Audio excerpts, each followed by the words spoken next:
Good afternoon, everyone. My name is Raina Ghazi, and I'm the Teacher Development Manager for Macmillan Education. Thank you so much for joining our webinar this afternoon in the UK. Tony will be delivering a session focusing on mathematics in the real world. We started the session a few minutes early just to give Tony a chance to get to know some of the attendees. So in a moment, Tony will come on and I will pass it over to him. If you have any questions, as always, please feel free to write them in the questions box. Thank you. North of England, much colder than where you all are. It's lovely to see people in the chat that I already know from Belize, and some people from places that I've visited. I've visited Jamaica on several occasions about 2, 3, and 4 years ago. So it's great to see people there. I've not been to St Martin, so I need to visit there, and I've not been to St Lucia. I noticed there are people from both of those places as well. So you're introducing me to new places. I want to talk a little bit about the fact that we're all now working online. I'm guessing that most of you are currently teaching online. I know from colleagues and friends in Belize that the schools in Belize are still closed down. So as I go through the seminar, I'm going to refer to that and maybe things that will help you when you're working online. And one of the first things I want to mention is the fact that we opened the chat early. One of the things that I'm working on at the moment is a book written by educators from all around the world about their use of the web and virtual learning. And one of the things that we've all agreed is actually, if we can open the chat or whatever the equivalent is before the lesson starts, it's a way of the learners, a way of the students interacting a little bit before we get down to teaching. If you think about what happens when you are normally teaching your lesson, when you're normally teaching your mathematics lesson, before the lesson starts, there's usually informal conversation between the students, between the children, and it's a way of doing that. I think it's a way of us feeling as though we're getting to know each other, even though we're a long way apart. And the thing that is really important to maintain in these quite difficult times is that important relationship between teacher and student, and between you and the children that you teach. And I hope that this is a way of me starting to form a relationship with those of you that are in the session this afternoon. So who am I? Who is this bald man speaking to you? And in this little video at the top corner of the screen, you'll see a picture of me. That's a few years ago, so I'm a little bit older now, but I'd already lost all my hair by then. That's me at a conference of the Association of Teachers of Mathematics. One of the things that I do is edit the journal of the Association of Teachers of Mathematics in the UK. I noticed that Michelle in Belize joined us earlier on, and Michelle has actually written an article that's appeared in that journal. We try and include articles from all around the world, and Michelle wrote an article about how they've been dealing with teaching virtually during the pandemic, which people found very interesting. So that's one of the things that I do. Some of my links to the Caribbean. Those of you in Jamaica might have seen Explore Mathematics. I worked on a series of books called Explore Mathematics that are available in Jamaica, and I've been working with the colleagues in Belize, writing the textbooks for their new curriculum. And the textbooks for Infant 1 and Infant 2 and Standard 1 have been released and are being used, and we're now working on the textbooks for Standards 1, 2, and 3. So it's been interesting for me to get to know those two parts of the Caribbean through writing materials for the learners in your schools. And one of the things that I always do when I'm writing materials is research the area that I'm writing for. So I visited Jamaica, spoke to a lot of teachers in Jamaica, and made sure that the books refer to Jamaica as much as they possibly can. And we're doing the same in Belize. Unfortunately, I've not been able to go to Belize in person because of the travel situation at the moment, but I'm very much hoping that one day we can do. The bottom picture is where I live. So if you look carefully, you'll see at the top left-hand corner of that picture a little light blue outbuilding, a little light blue shed. That is where I'm currently sitting. It's not as sunny. There is actually a little bit of snow in the garden, and there is no ukulele orchestra standing on the pavement outside, and there are no people in the garden. That's in the days when we used to be able to have garden parties. Every summer we have a party in our garden, and we quite often have music. So that's what my garden looks like, and that's where I'm speaking to you from. And I always think it's fascinating that I can sit in a little shed here in the north of England and be speaking to you all the way over the other side of the world. It feels like the world's a very small place, and that we're all engaged in very similar activities. And I think that's very important, to acknowledge that we all have the best interests of children at heart. What we're all trying to do is find effective ways of supporting children in learning their mathematics. And the reason that we do that, or the reason that I do that, is that I think that the way that we understand mathematics impacts on the way that we understand the world. And maybe that's particularly important when we're talking about mathematics in the real world. I talked about the Association of Teachers of Mathematics earlier on. Every year there's a conference, Association of Teachers of Mathematics conference. And of course, this year it was cancelled because we weren't able to all gather together. I would have been running a workshop at that conference with my wife, who's a drama teacher. We often run workshops on drama and mathematics. And we would have been looking, as part of that drama, at a story. We'll talk more about stories in the second of these webinars, around the plague that was in England in the 16th century. There's a famous story in the UK called the Roses of Eme, and it's about a village that closed itself off in order so that the plague wouldn't spread. Of course, it's very apt at the moment. And one of the activities that we would have done as a part of that workshop is an activity which is a mathematical activity and uses a mathematical model to show how viruses spread. It was actually an activity that I first came across in South Africa, and it was an activity that colleagues were using in lots of rural South Africa to explore how HIV and AIDS was spread. And it's a very simple activity. It's something that we perhaps will be doing if we were all together. There are at the moment 46 of you in this webinar. So I would have given all of you a small piece of paper. And on that, 4 out of the 45 would have had a small piece of paper with a cross on it. Everybody else would have had a small piece of paper that was unmarked. I would have asked you to move around the room and stop and pair up. And you would have opened your pieces of paper. And if you were paired up with a person who had a cross on their paper, you would have put a cross on your piece of paper. And everybody's keeping their papers hidden, so nobody knows who's carrying the virus. And we will repeat that 3 or 4 times in order to see how quickly a virus can spread if there's no attempts made to mediate the spread, to stop the spread. And that's quite a good illustration of how things can transmit very quickly. Now, what we would have done after that is think about, okay, so we can reduce transmission.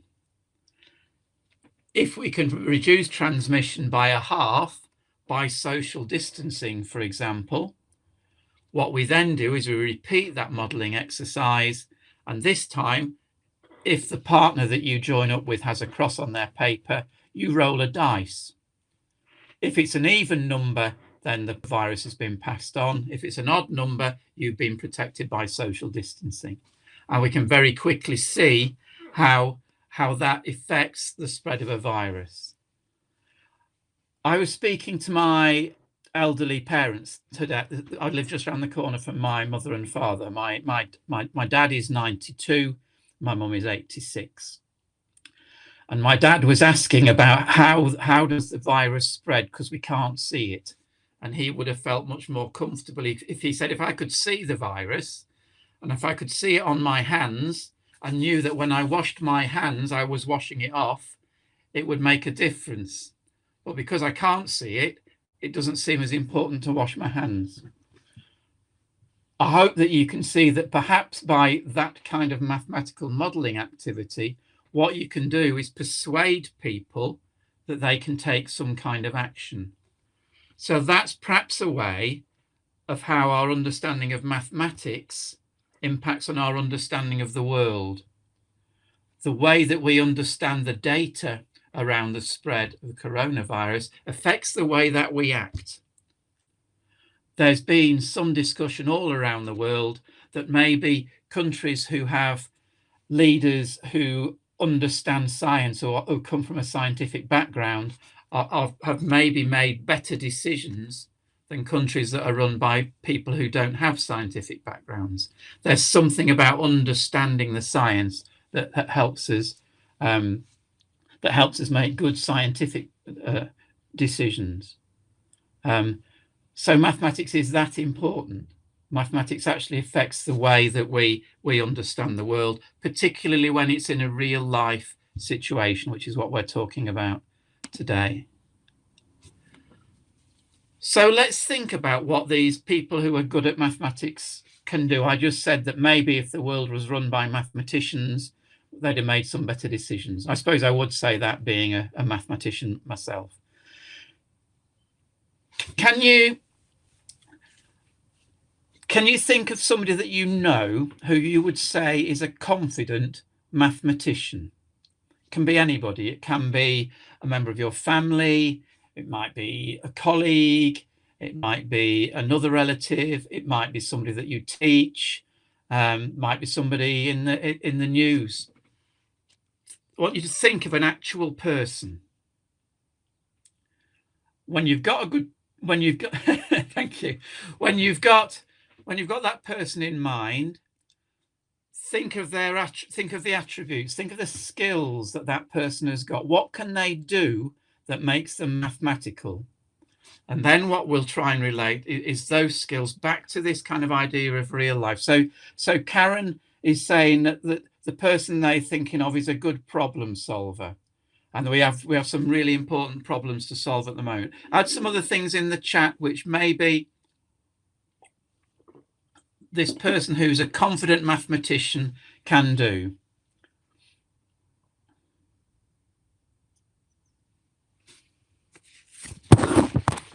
I can see somebody is typing to add to Karen's. I'm assuming you'll be able to get the... Okay, so actually somebody who's a confident mathematician understands how to apply mathematics to the real world. Marcia's saying they can see things from different perspectives. They have an understanding of the world from different points of view. We'll talk about that a little bit more. Is a critical thinker. Doesn't just take things for granted. Maybe doesn't just read the newspapers and accept what's in the newspapers. There's something there that Elliot is saying about being able to explain things simply. If they're a good problem solver, Carlene's suggesting that they can reason well. That's a way that helps them to problem solve. Frederick thinks they tend to be very organized. People tease me, Frederick, for being very, very organized. But I tend to keep things in order and keep so I can easily find things.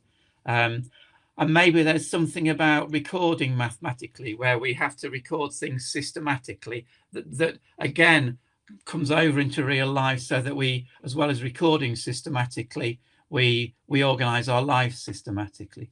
What could your teacher do, a leader? What did they do that made you think that Mrs. Zuniga was a good mathematician?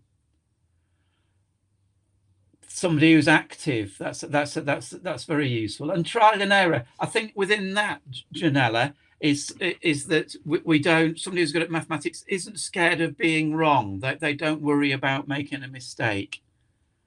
Something about, okay, Alida, so you knew that your teacher could always incorporate the real world. She knew how mathematics applied to the real world. And Pedro is saying everything happens in their minds first. So maybe reflective, maybe thinking things through. Really useful suggestions. Thank you for all of that. I'll wait.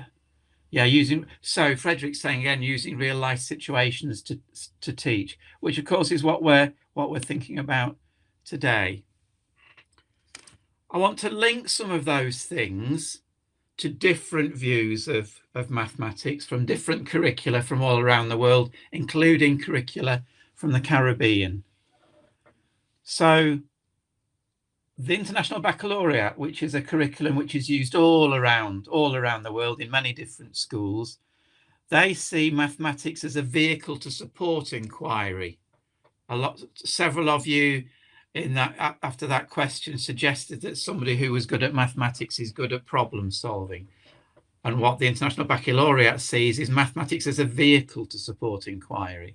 So it's not just something that you do for the sake of mathematics, it's something that you do for the sake of applying it in other situations. Provides a global language through which we make sense of the world around us, which is what I was saying right at the very beginning. This real world exists all around us, and we make sense of that through mathematics.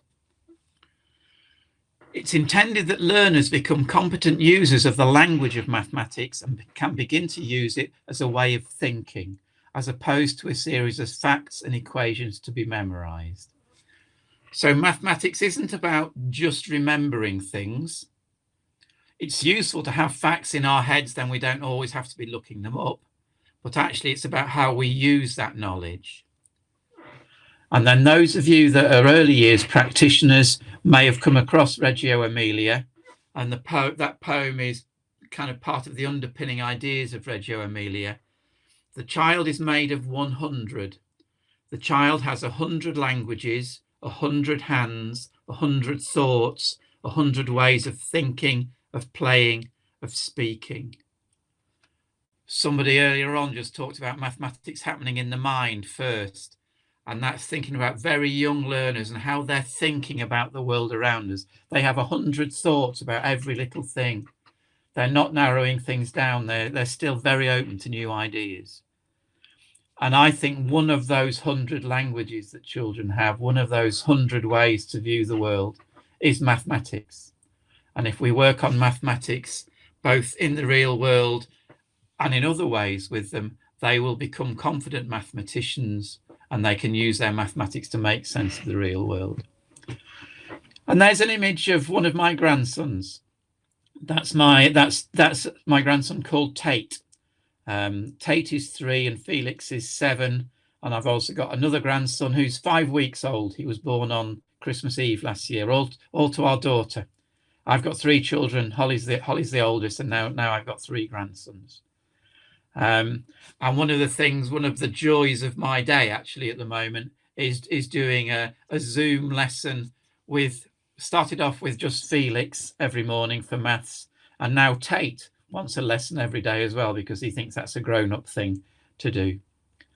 And there's something that Tate was working on about 6 months ago. We can't all get together anymore at the moment, so it has to be virtual. But that was Tate when he was at our house last year. And he's made me some tea. He's made me some sausage and carrots and peas is what he's made. And think about the mathematics that's going on there. So he's been doing something that's a real life situation. It's particularly real life for Tate because Tate's dad, Ben, is a chef. So what Tate was doing with that small world play is being like his daddy, being like Ben. So let's just stop for a minute and think about what mathematical ideas are going on in order for Tate to make that sausage and peas and carrots on a plate. And maybe what mathematical language could we develop as he's making that supper for me? And put your ideas in the chat again.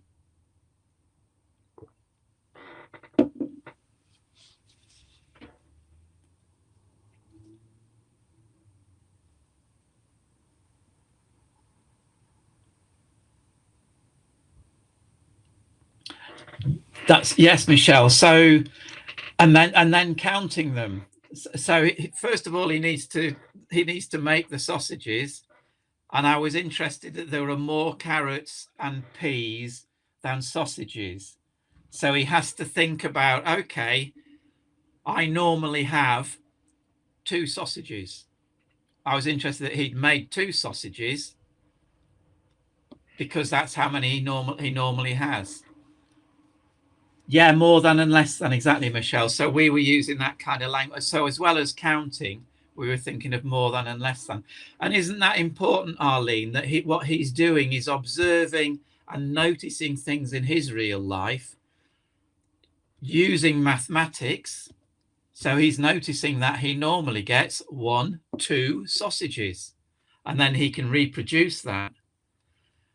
He's having to think of relative size as well as proportion. So the sausages are bigger than the peas are smaller than the carrots, and he's thinking all of those things through. And they need to fit on the plate. So there's all kind of relative sizes going on there. And we could start talking about shapes as well. So one of the things that I think is really important is to, as we observe the real world, is to use correct mathematical language so that we can describe our world accurately. So I would talk about cylinders and spheres and circles while we were making that, even though at that stage he's only 2. But there's no reason not to introduce the appropriate vocabulary straight away. Just to go back to thinking about working online or working virtually with our learners, you'll notice that fairly early on, I asked for responses in the chat. So as well as joining and having an informal conversation, we then fairly quickly moved into fairly open questions to try and get the people engaging in the chat. And I think that's another way of just getting a sense of who you're working with and of making sure that the learners that you're working with when you're doing virtual lessons can interact. There can be a bit of to and fro between the teacher and the learner. And some students have said to me they quite like the way that some of the chat boxes work because they can just ask the teacher a question.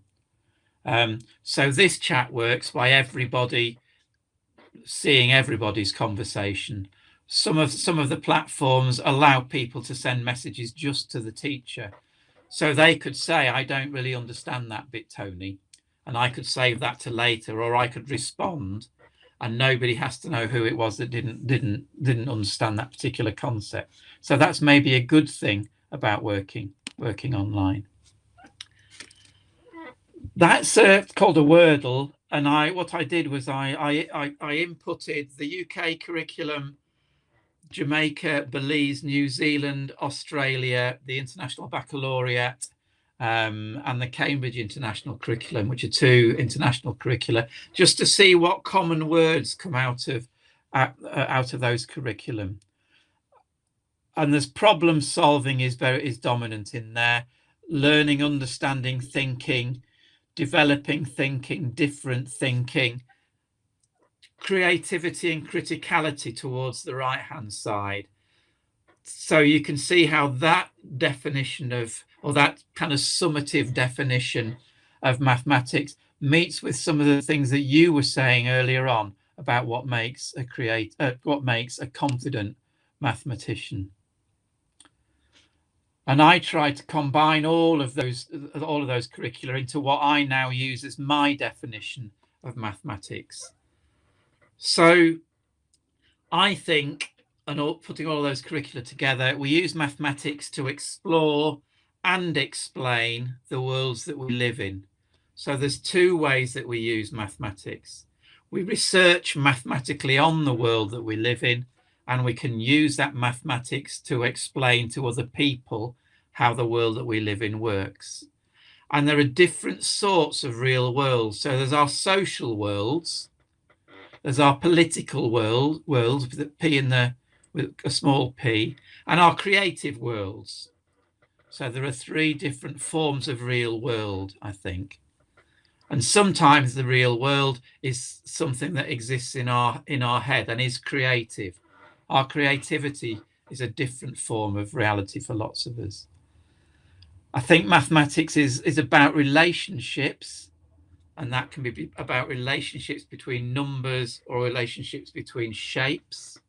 We think about how we look at things in the world. It's not all numerical.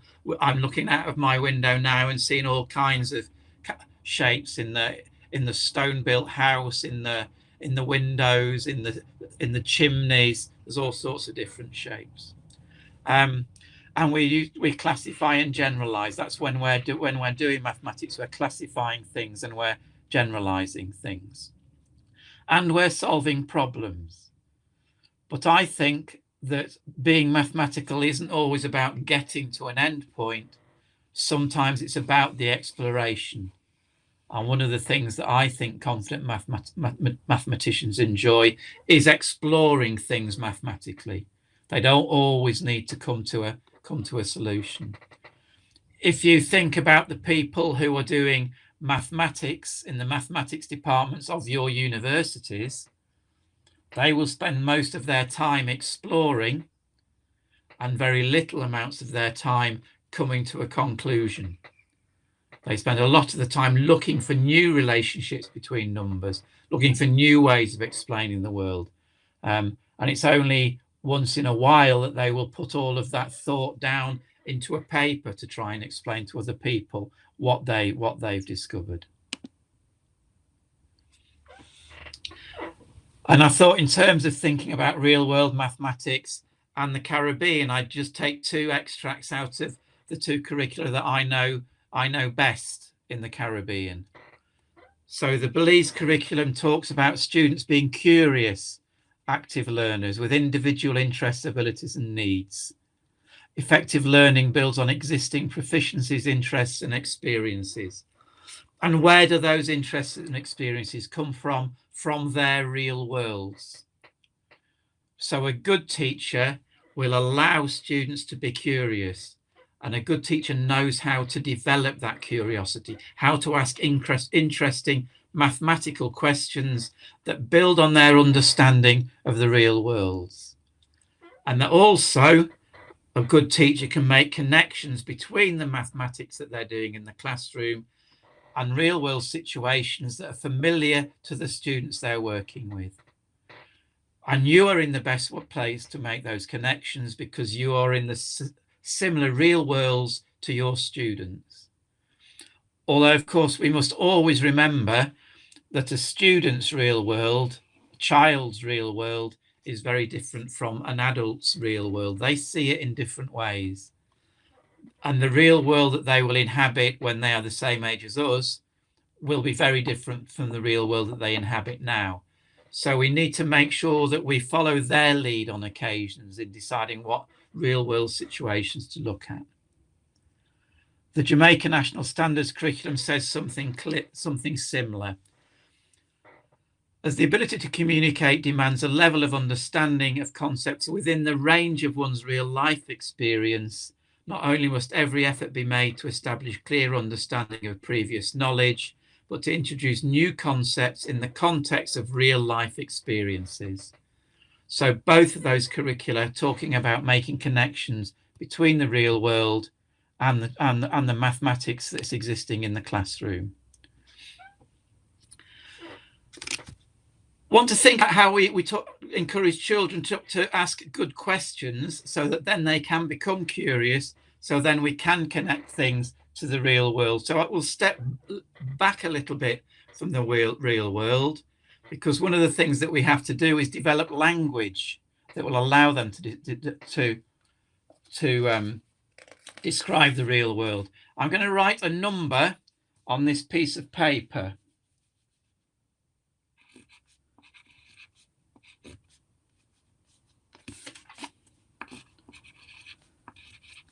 And I'd like you to type questions in the chat. So I've written a number. I'm not going to tell you what it is, but I will answer your questions in the chat either with a yes or a no for you to try and work out what number I've just written down on a piece of paper. So ask me some questions. I will only answer yes or no. It's not a prime number. It's not a multiple of 3, Pedro. There is a prime number in it. It's not even, and it's not odd either. Does that help you, Karina and Arlene? It's neither even nor odd. It's also less than 50. So if it's neither even nor odd, what does that suggest? It has got an odd number in the tens column. It isn't 29, America. There's a lot of numbers. If we're just going to guess numbers, it's not a whole number, Nikesha. Okay, so we know it's a fraction. And I said it has a prime number in it. It's not less than 5. So that means we know it's between 5 and 50. It's a fraction, Karen. So it's neither prime nor composite. Although I'm saying there's a prime number as a part of it.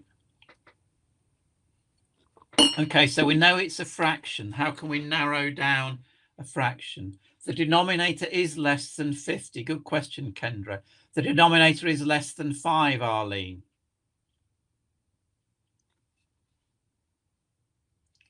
The numerator is less than 5 too. It isn't a unit fraction, Aluna. What great vocabulary, unit fraction. No, it isn't a unit fraction. It's not 1 something.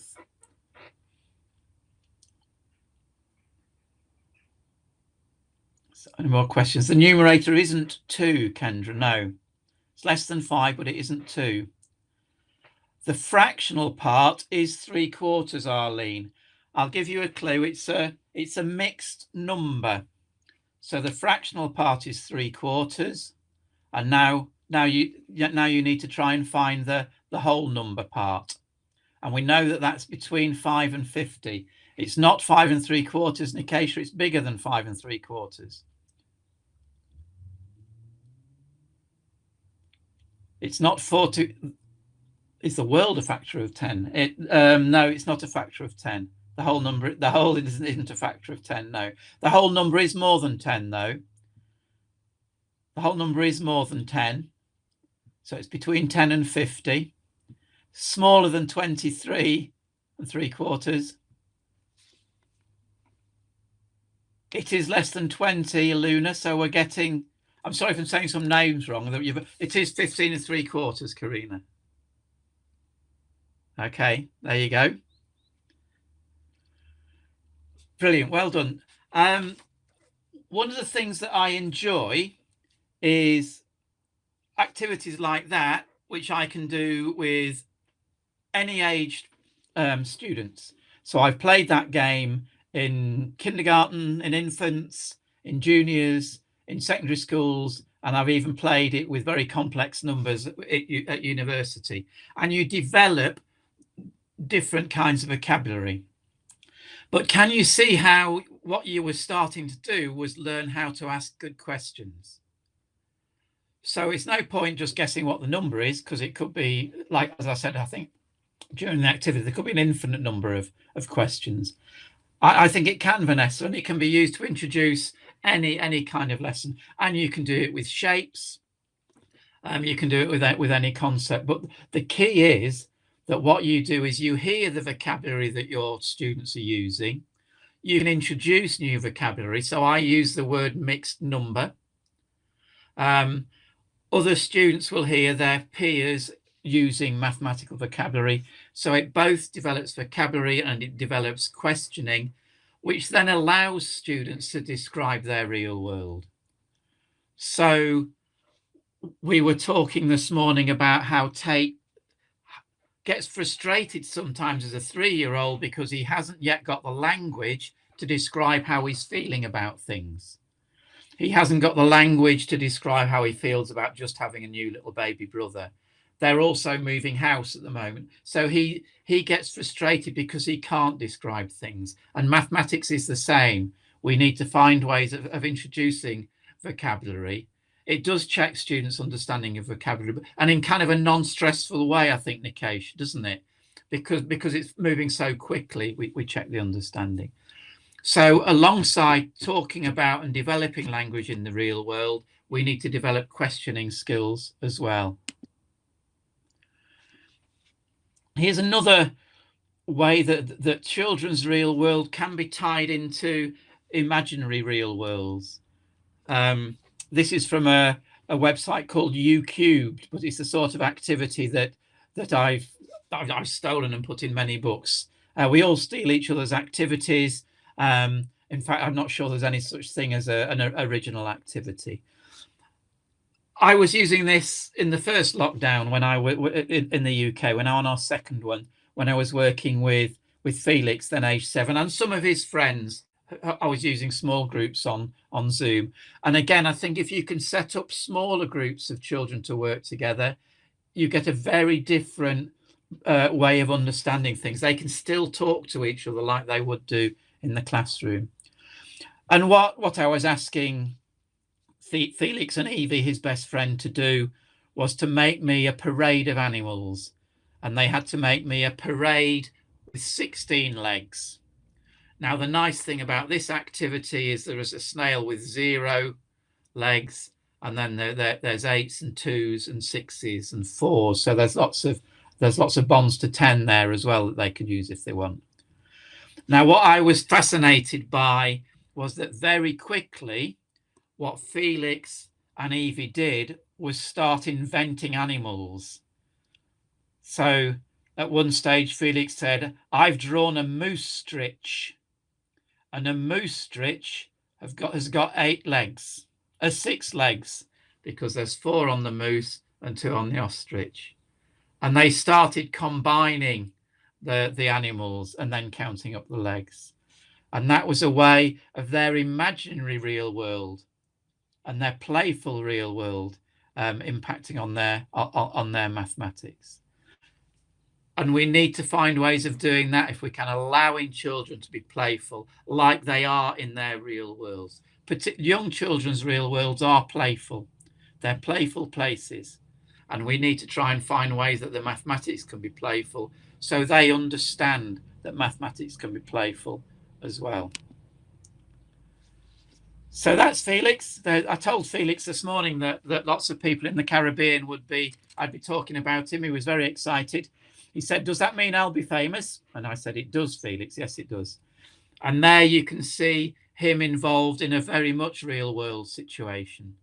And whenever I'm working on textbooks, and in both the Jamaican textbooks and the Belize textbooks, there's lots of use of cooking for ways of exploring mathematics in the real world. And those of you that cook, which I guess is most of you, know that there's a lot of how much mathematics there is in cooking. And I think I said earlier that Felix and Tate's dad is a chef, so this is a very natural thing for them to be doing, and it combines a real world activity at home with a real world activity that their father's involved in, that the field of work. So from very early on, Felix has been measuring amounts. We bake together a lot, which involves him drawing circles around the outside of the baking tins to make sure that the baking parchment fits in. Even though when he was 5 or 6, the curriculum was only asking about using 2-digit numbers, he was understanding about 3-digit numbers because he was weighing using digital weighing scales. So he would see numbers go from 2-digit numbers to 3-digit numbers as he added more flour onto the weighing scales. And all of this real life experience can then be built on in the classroom.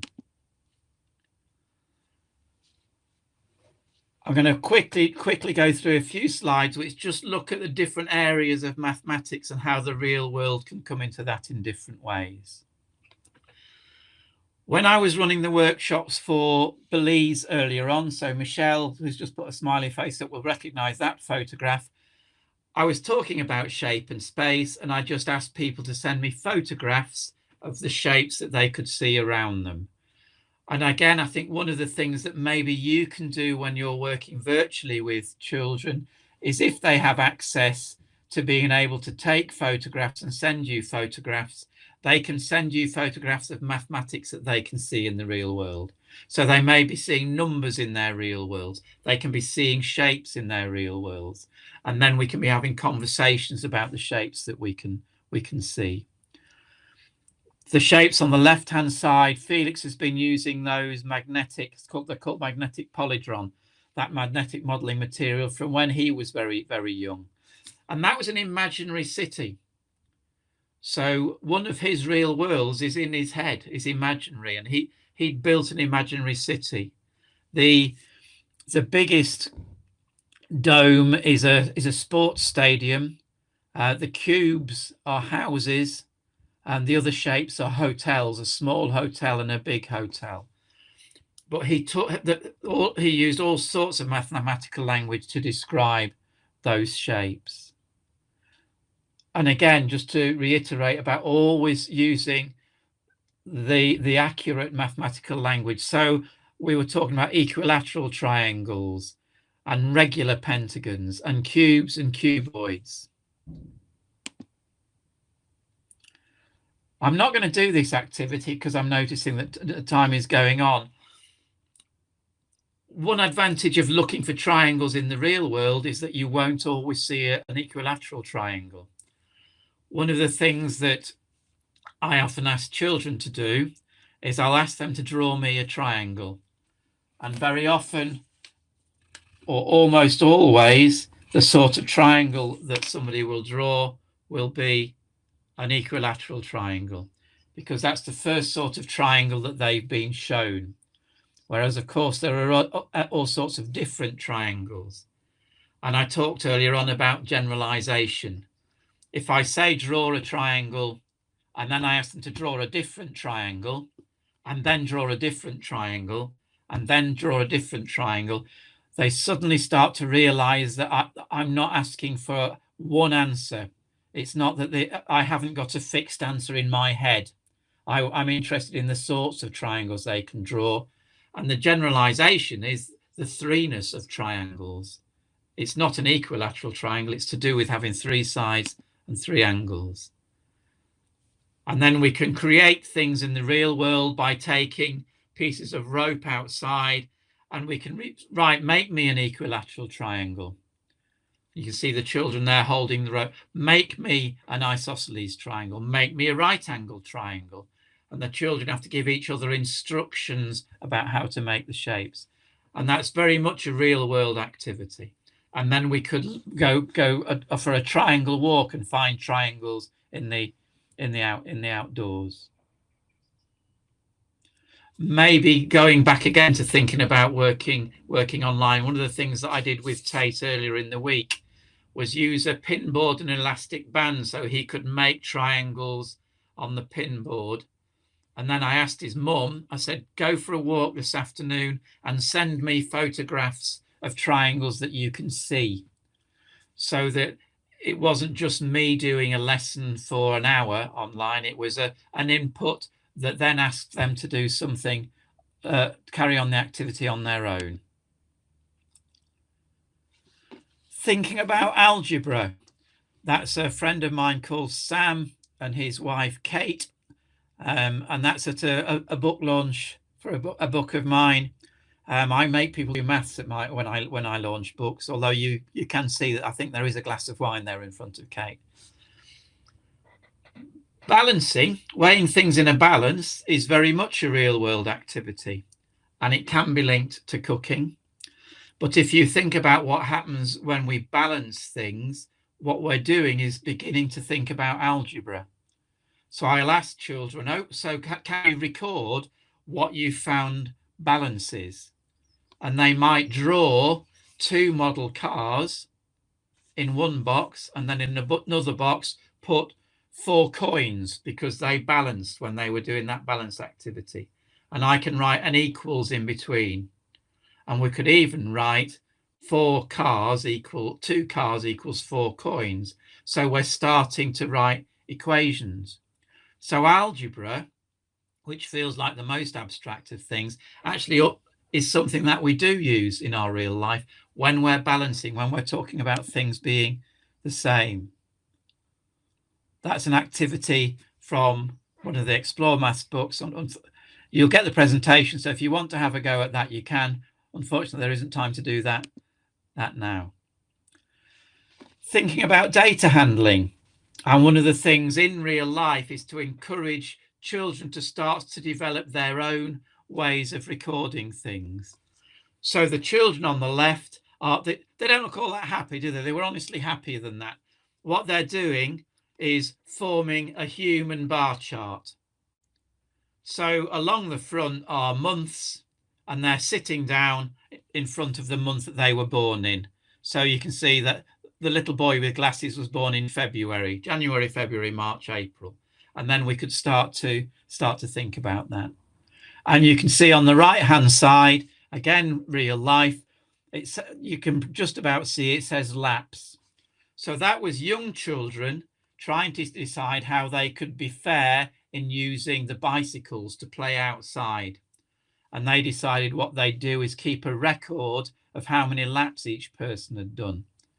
And you can see that what the children were doing was recording with long strikes of the chalk, and the teacher has taught them about using tallies. So the teacher is starting from where they are and then moving them on into a different way of recording. And I'll just finish with what we did in the Explore Maths books for Jamaica. And what I did there was at the end of every unit, and this might be something that you can think about in your own teaching, when we came to the end of a unit, there's a cross-curricular inquiry. There's thinking about how the concepts we've talked about in the unit can be developed in a cross-curricular way. So this particular unit was about 3D shape. One of the learning objectives within 3D shape was about designing nets.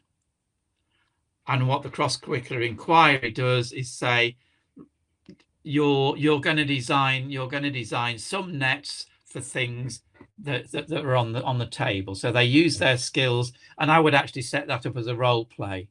I'd probably get groups of kids working on different nets, and then we'd decide which was the best net. You'll also see at the bottom, and this is something that you might be able to do as well, is there's a fascinating fact. So these were books for Jamaica. It says packaging is a growing industry in Jamaica. One of the largest packaging companies on the island increased its profit by 37% in 2014-2015. So there's a way of linking the point of the mathematics to the place that you live. And again, you can do that. You could do that sort of research.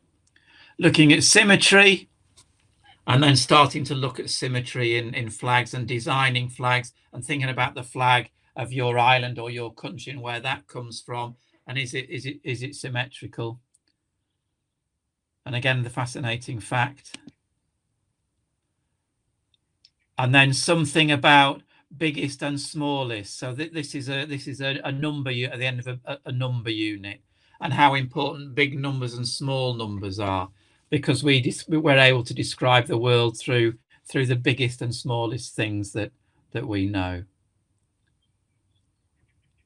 So the Kingston Harbour is the 7th largest natural harbour in the world, 16 kilometres long by 3.2 kilometres wide.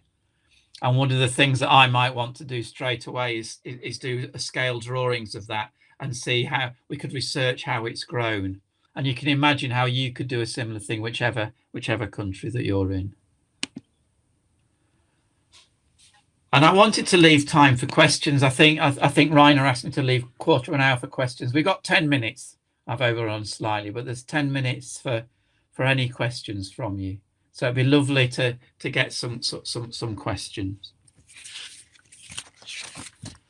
Somebody's asked how you can access the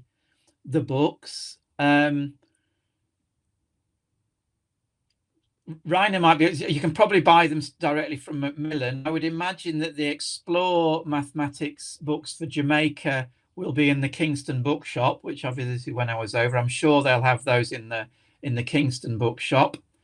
The Belize, it's BZ math, and currently infant 1, infant 2 and standard 1 are out and in schools for BZ math, and they're bought by the government, so they're supplied by the government to Belize primary schools, and we're currently working on the next stage, so we're not quite sure when they'll be available in schools yet, but they come from the government. Any other questions? That's great to hear, Vanessa. I'm really pleased. No problem, Karen. I always enjoy speaking to people. I think you can get them directly from Macmillan, Pedro. Thanks, Evelyn. They're not online, Aluna. No, you could order them online, but they're not online. I'm glad you found it interesting, Evelyn. Thank you very much.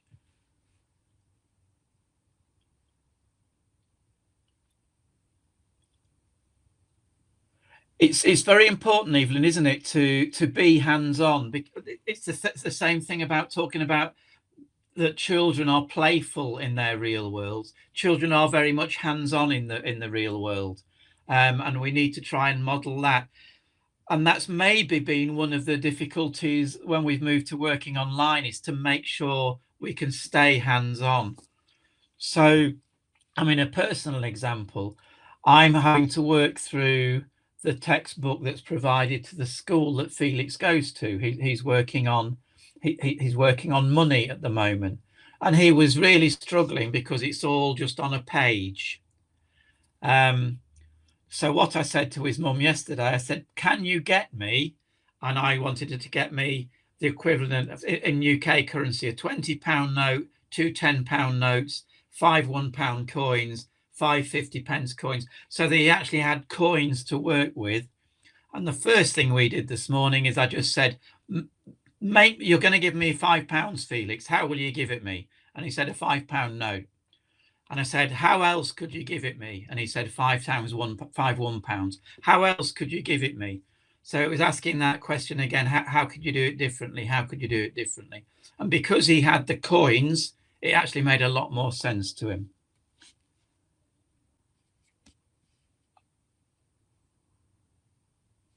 So somebody asked about maths. Marsha, thanks. Would you encourage a math talk session to introduce or review vocabulary at the beginning of the lesson? If you do, how long should it take? I use activities similar to that one I did with you very often. And I think I would certainly every lesson be working on mathematics vocabulary. So it might be 5 or 10 minutes at the beginning of a lesson. It always depends on the kids you're working with, on how long your lessons are. And I think it's also important that children are talking about the work that they've done at the end of the lesson. So they're using the mathematical vocabulary to describe the work that they've been doing at the end of the lesson as well.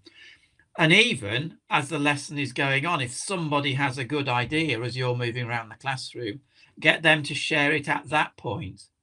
And you can use their description of what they've been doing to develop mathematical vocabulary too.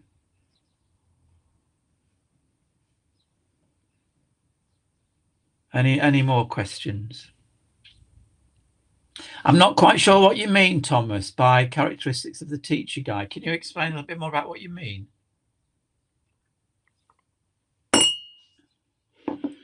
There's another session in a few weeks, Alida. Rainer can probably remind me when the session is, and we're talking about mathematics through story.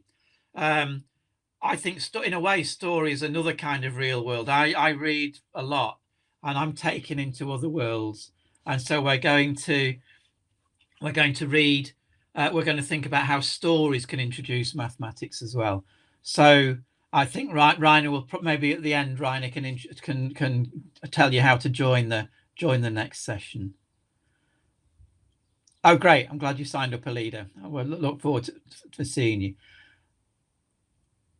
The features in the teacher's guides are it's to do with how introducing concepts, so linking them to a real world, and then allowing children to explore that particular concept, so that they explore it in a kind of open sort of way, and then explain to other people what they've been doing,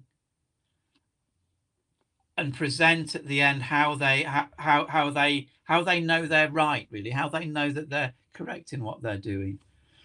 Thanks, Rainer. Thanks, Macmillan Education. So the 11th of March is the next webinar, which is about storytelling in mathematics. And I'm going to get my Anansi stories out. We're going to do some work around the Anansi stories and how we can use those, which again is something to do with, it's not a real world, it's an imaginary world, but in the world of the Caribbean, the Anansi stories are something that's important.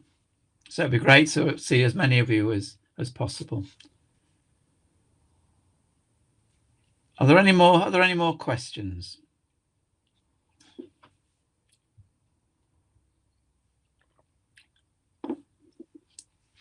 Good to see you, Vanessa. Looking forward to seeing you.